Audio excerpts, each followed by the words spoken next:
Mempelai wanita harus selaras betul dengan setiap nas kitab suci. Anda bisa membayangkan dirimu hidup di zaman yang seperti zamannya Nuh dan zamannya Sodom. Hidup di zaman di dalam peradaban ilmu pengetahuan, peradaban sains ini. Dan Roh Kudus sudah memperlihatkan pada kita dari sejak perjalanan yang pertama, penciptaan di Kejadian 1 sampai dengan Kejadian pasal 7. Apakah Anda bisa melihat dirimu di dalam pasal-pasal tersebut? Jika Anda tidak melihat dirimu di dalam pasal-pasal tersebut, Anda adalah orang yang malang. Orang yang hidup di bumi ini. Sebab Anda tidak melihat keindahan dunia berlangsung di situ. Selain kejahatan, dosa yang semakin bertimbun-timbun, tetapi ada seorang manusia yang dikenan Tuhan. Seorang manusia yang hidupnya berkenan di hadapan Tuhan, yang memperoleh kasih karunia Allah. Amin. Anda bisa melihat semuanya itu. Bagaimana kemuliaan Tuhan dinyatakan di hari yang pertama, di penciptaan itu dulu, dan kemudian di Taman Eden, tetapi kemudian manusia jatuh ke dalam dosa dan kehilangan kemuliaan Allah. Tidakkah Anda melihat hal yang sama berlangsung di dalam diri kita? Tidakkah Anda melihat hal yang sama berlangsung di dalam gereja mula-mula di hari raya Pentakosta itu? Ketika mereka jatuh di konsili Nicea, mereka jatuh ke dalam organisasi, mereka terjebak dan terperdaya di sana. Mereka jatuh di abad yang ketiga. Dan Anda bisa melihat di Kejadian pasal 3, manusia jatuh sesudah mereka hidup di dalam kesempurnaan sebagai anak-anak Allah dan memiliki kemuliaan Tuhan di dalam hidup mereka. Tapi kemudian Anda melihat di Kejadian pasal 3, mereka jatuh dan kehilangan kemuliaan Allah. Dan Kejadian pasal 3 terulang kembali sekarang. Zaman kita adalah zaman di mana pencobaan yang besar sedang melanda seluruh dunia. Wahyu pasal 3 ayat 10 sudah menubuatkan hal tersebut dan Nabi sudah menerangkan semua itu dengan detail. Bagaimana kekuatan gerejawi, kekuatan roh-roh jahat, dan kekuatan politik sedang menyatu di dalam kuda pucat saat ini.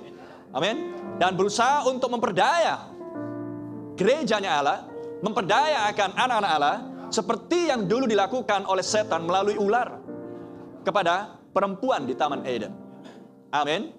Dan kita tahu bahwa kita berada di posisi bahwa pohon mempelai wanita sudah dipulihkan. Anda mengerti itu?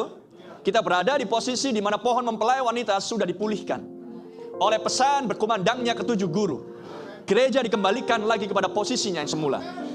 Tapi setan tidak pernah berhenti. Setan akan berusaha untuk terus berusaha, mengupayakan dengan segala macam senjata yang bisa dia miliki. Dan senjata dia yang mutakhir adalah memakai firman Tuhan. Ada tertulis. Itu yang dipakai oleh setan. Ada amin? Dan kemudian memelintir firman tersebut untuk memperdaya setiap mereka yang mengklaim dirinya adalah bagian dari mempelai wanita. Jadi hari-harimu penuh dengan pencobaan.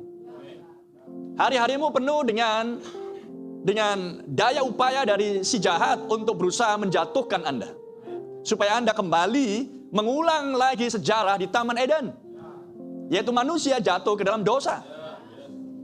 Dan zaman ini melalui kuda pucatnya, melalui patung binatang, melalui gerakan oikumene, mengkombinasikan seluruh kekuatan menjadi satu kekuatan dan menguasai politik, bangsa-bangsa, pemikiran manusia dengan delusinya, menguasai entertain, menguasai olahraga, menguasai keuangan, menguasai perdagangan dan perniagaan, menguasai fashion, desain, mode, menguasai pendidikan, menguasai teknologi, menguasai militer, menguasai budaya, ilmu pengetahuan, dan segala sesuatunya berada di bawah kekuasaan setan. Dan semuanya itu sekarang sedang diperhadapkan kepada anak-anak Allah. Orang-orang dunia sudah menjadi bagian dari mereka. Denominasi organisasi sudah menjadi bagian daripada setan. Setan tahu bahwa ada sekelompok orang yang selalu menentang dirinya. Amin. Itulah sebabnya dia mengerahkan segenap kekuatannya untuk mencoba mengulang lagi sejarah yang sama di Taman Eden. Dan dia sedang melakukannya sekarang. Apakah Anda sadar itu? Apakah Anda sadar itu? Jika Anda belum memiliki kesadaran 100% akan siapa dirimu, inilah waktunya untuk berdoa. Berdoa dan berlutut. Dan memohonkan Roh Kudus bagi sebuah pewahyuan. akan Kristus dan dirimu di dalam nas-nas kitab suci. Amin. Karena ketujuh guru berkumandang untuk memberikan pengertian akan isi Alkitab ini. Haleluya. Kita berada di zaman yang sangat-sangat menipu, menyesatkan, dan memperdaya. Segala sesuatunya sekarang berada di bawah urapan setan. Anda bicara pendidikan, berada di bawah urapan setan. Anda berbicara olahraga, berada di bawah urapan setan. Anda berbicara teknologi, berada di bawah urapan setan. Budaya, hikmat, pendidikan, hiburan, berada di bawah urapan setan. Anda mengerti semuanya itu? HP Anda berada di bawah urapan setan. Anda mengerti itu? Oh enggak, brother, Tuhan mengurapi HP saya. Tuhan tidak pernah mengurapi benda. Ada amin? Anda harus mengerti prinsip-prinsip ini. Di dalam game, di dalam tontonan, film, movie, atau apapun, semua mereka diurapi oleh setan. Penunggang kuda pucat sedang mengkombinasi, adalah kombinasi. Pucat adalah kombinasi seluruh kekuatan. Haleluya. 200 juta roh jahat sudah terlepas sesudah Perang Dunia Kedua berakhir. Dan sekarang dia hinggap dan memenuhi akan denominasi, organisasi, dewan oikumenis dunia. Patung binatang itu adalah perwujudan daripada pengoperasian dari 200 juta roh jahat. Dan mereka dilepaskan adalah untuk menganiaya, mempelai wanita. Di Perang Dunia Kedua, 200 juta roh jahat terlepas melalui Hitler, Mussolini, dan para diktator untuk menganiaya Yahudi. Tapi sekarang, sesudah Perang Dunia Kedua berakhir, maka sekarang untuk menganiaya, mempelai wanita. Renungkan semuanya itu. Kita berada di zaman yang seperti apa? Itulah sebabnya Nabi berkhotbah. Kenali zamanmu dan pesannya. Amin. Dan Anda dan saya, keluargamu, anak-anakmu adalah targetnya. Seperti Haman menargetkan Mordekai dan orang-orang Yahudi untuk digenosida. Seperti dunia sekarang sedang menargetkan Israel jasmani untuk dilenyapkan dari peta bumi. Dan negara ini bertanggung jawab untuk hal itu juga. Anda mengerti yang saya maksudkan? Ketika Anda melihat jasmani itu hendak dilenyapkan dari peta bumi, maka natural menggambarkan yang spiritual, karena ada Israel jasmani, ada Israel spiritual. Dan lihat bagaimana bangsa-bangsa memperlakukan dia. Renungkan hal itu. Sehingga ketika Anda melihat berita-berita tentang Israel, Anda lihat Israel adalah jamnya Tuhan. Anda ingin tahu zaman apa yang sedang kita hidupi? Lihat Israel. Anda ingin tahu tanggal berapa? Lihat kalender. Ingin tahu zaman? Lihat Israel. Jadi ketika Israel sekarang sedang digencet dan dihimpit untuk dilenyapkan dari muka bumi ini, itu mengartikan bahwa mempelai wanita di bumi yang masih hidup pun adalah target spiritual untuk dilenyapkan. Bukan hanya spiritualmu, tapi juga jasmanimu. Ada amin? Ya. Jangan heran bahwa sebelum Tuhan datang yang kedua, Alkitab sudah menubuatkan bahwa akan ada banyak orang yang murtad dan terhanyut. Dan siapa mereka? Di kalangan pesan di akhir zaman.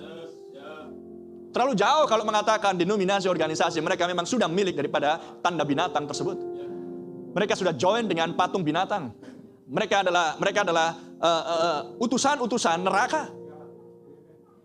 Bisa nangkap? Mereka adalah orang-orang yang diurapi di akhir zaman di bawah urapan yang palsu. Anda dan saya, mempelai wanita yang sejati, anggota-anggota mempelai wanita yang dibaptis oleh satu roh, adalah targetnya. Kembali diingatkan akan hal-hal ini, supaya kita sadar zaman yang sedang kita hidupi. Jadi kembali, bukan cita-citamu, bukan programmu, tetapi seluruh hidup kita diselaraskan ke dalam programnya Tuhan. Sebelum ada program bangsa-bangsa, sebelum ada program pendidikan, sebelum ada program gerejawi, sebelum ada program pribadi, sebelum ada program keluarga, programnya Allah sudah ada. Amin. Berkumandangnya ketujuh guru mendatangkan pengertian untuk bisa Anda mengerti program yang orisinil itu. Dan program orisinil ini bukanlah program untuk memecah belah, untuk peperangan, untuk membinasakan, tetapilah program penebusannya Allah. Oh, mulialah nama Tuhan. Dan hanya kepada mempelai wanita, misteri ini disingkapkan. Amen.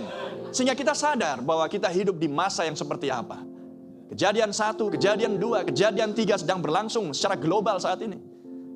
Amin. Tekanan daripada pihak kekuatan, agenda tersembunyi dari setan sedang dilimpahkan, dicurahkan ke atas semua bangsa. Tidak terkecuali. Tidak ada orang yang bisa mengelak, oh enggak, di sini aku enggak kena, amannya di sini. Negaraku amannya di sini. Surplus di sini. Enggak ada inflasi di sini. Tidak. Semuanya terkena dampaknya. Amin. Karena nubuatan kitab suci tidak bisa gagal. Amin. Semua yang sudah dikucapkan Tuhan tidak bisa gagal. Langit dan bumi akan berlalu, tapi firman-Ku akan tetap. Tidak akan bisa gagal. Haleluya. Dan bagi mereka yang dilahirkan ke dalam firman tersebut, maka Anda pun tidak bisa gagal. Amin. Terpuji nama Tuhan. Inilah zaman yang sedang kita hidupi. Ketika Anda melihat kejadian pasal 4, dimulainya peradaban sains, peradaban ilmu pengetahuan, itulah kejadian pasal 4. Dan itulah benih peradaban iman, peradaban ilmu pengetahuan. Itulah benih yang awal. Segala sesuatunya dimulai di kitab Kejadian.